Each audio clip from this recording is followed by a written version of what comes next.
Joseba harrapan duzu lanean, ni Iñaki Uranga naiz, Mañarikoa, Etxaburu Basarria, da eskainko dizut zer daukagun da zer egiten dugun.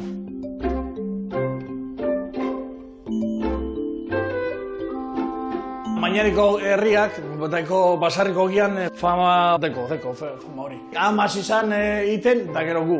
Larunbata beti, aiego zini, goixen, bera ez dut eta baina, Ze, karo, azkenien amarretako, behatziterritak eren behar duzu, eta igual beti atzeatzen da.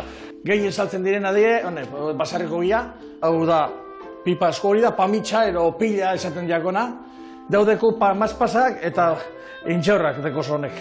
Daune die, paskuetako mokotxak. Hau da, hartozko bakarek, hau da, honek zu gehiago behar du, da deko hartua bakarek eta gatz pizka bat. Dana da egurrezkoa eginda, uste dute beste toketxoa emoten diola ogiari. Ogiaz gain, Etxaburu Basarrian dakoguz okela asko ganadua. Hemen lana egiten dugu, etxekoa danak. Neu azten naiz ogi masa egiten da hori, nozepenean beti torten da bat laguntzen, lan asko deko honean, repartitzen. Ez egiten ez da hain erreza. Ze moldea behar da ogia eta ez da hain erreza. Gaur asmoa dekogu, ingo dugu hartozkoa. Nahi bozue, eran malgotzu eta ikusten abertzen enten dugun hartozko ogia.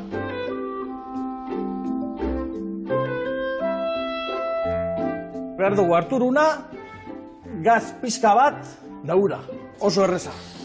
Da, oin pizkaka, haber zer behar duen, ura asko bota barik, ingo dugu masa hau, sobra martxa, ur gehiago behar du honek, da buelta eta azkenean masa egin arte, lehen eskuz egiten zen dana. Hau, hartozkoa, ogizkoa, da dana. Da oin egiten dugu, gutxi danean egiten dut esku, zolan. Askoin behar dugunean, masadora sartzen dugu.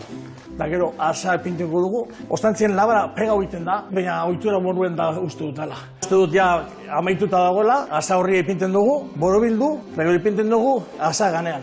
Oin hartzen dugu, ama zerrez, tapa. Sartzen dugu pala, epinten dugu palan, oso altua behar dugu, 300 gradu guruan sartzen dugu, Ordu bete eta 40 minutu indo gagoz, oinetara eten dugu, da oin, dugu, berotan, asa horriek kendu iten dugu.